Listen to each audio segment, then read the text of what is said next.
The proportion of people in the UK who live in relative poverty, that's having an income below 60% of the average, has fluctuated between about 21 and 23% over the last 20 years since the turn of the century. But there's one key group where the relative poverty rate has actually gone up. That is for people living in working households. The in-work poverty rate has increased from 13 to 18% between the mid-1990s and 2017, the latest year of data. We've investigated and found that there are 4 key reasons for increases in in-work poverty, and it's not just about low pay. First, pensioners as a group have seen strong income growth, going from a group that was poorer on average than the rest of the population and catching up over recent years such that they now have an average income similar to the rest of the population.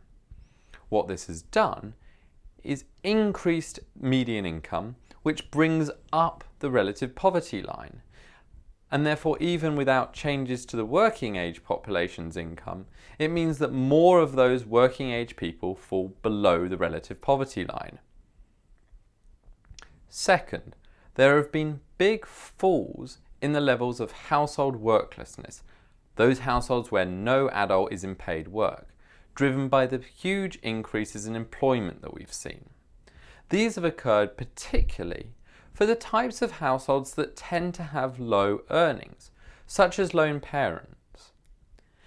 As they've come into work, that's changed the composition of the working population in a way that increases the in-work poverty rate, even though these households are actually better off in work than they would have been if they'd stayed out of work. The third reason we've identified is to do with low pay, and it's to do with the increase in inequality in households' earnings.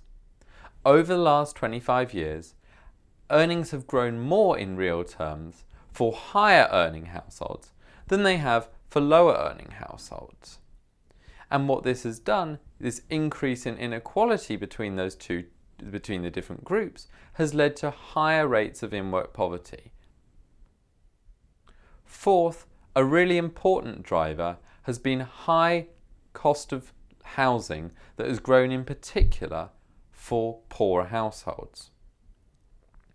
It's grown much more for poorer households because of high private rental cost growth, increases in social rents, cuts to housing benefit, and also the fall in home ownership. Against all this, there has been one key trend which has actually acted to push down in-work poverty, and that's changes to the tax and benefit system that have occurred since the mid-1990s. These have boosted the incomes of poor working households. In particular, the tax credit reforms of the early 2000s under the last Labour government, and the increases in benefits and tax credits during the Great Recession.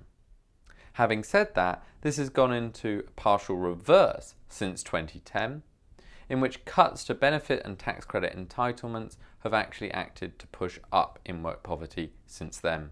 So we need to be careful when discussing the changes in in-work poverty and what's been driving them, because it's about a lot more than just low pay.